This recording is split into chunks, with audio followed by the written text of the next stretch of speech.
আজকে বেরোলাম 13 তারিখের গোপালগঞ্জ দেখার জন্য। কি পরিমাণ ফাঁকা শহর! লঞ্চঘাটের কি অবস্থা!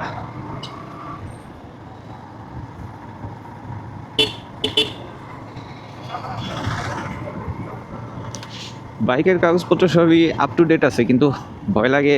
ফগ লাইট লাগানো তো, ফগ লাইটেও অনেক সময় মামলা দেয়। এই ভয়টা কাজ করে।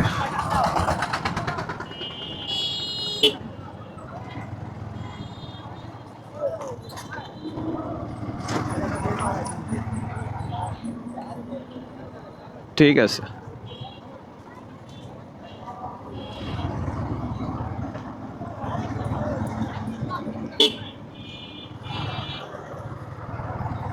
এমনভাবে সাজোয়া যান নিয়ে দাঁড়ায় আছে, মনে হচ্ছে গোপাল বাজারঘাটেও লোকজনের সংখ্যা তুলনামূলক ভালোই কম, মানুষের থেকে রিক্সার সংখ্যা বেশি।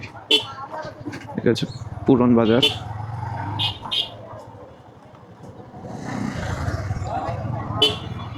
চৌরঙ্গিও মোটামুটি ফাঁকা,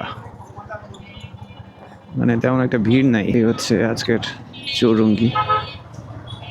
কিছু দোকানপাট বন্ধ রাখছে, আবার কিছু দোকানপাট খোলা। স্বর্ণপট্টির এই দিকের দোকানপাট একটু বেশি বন্ধ।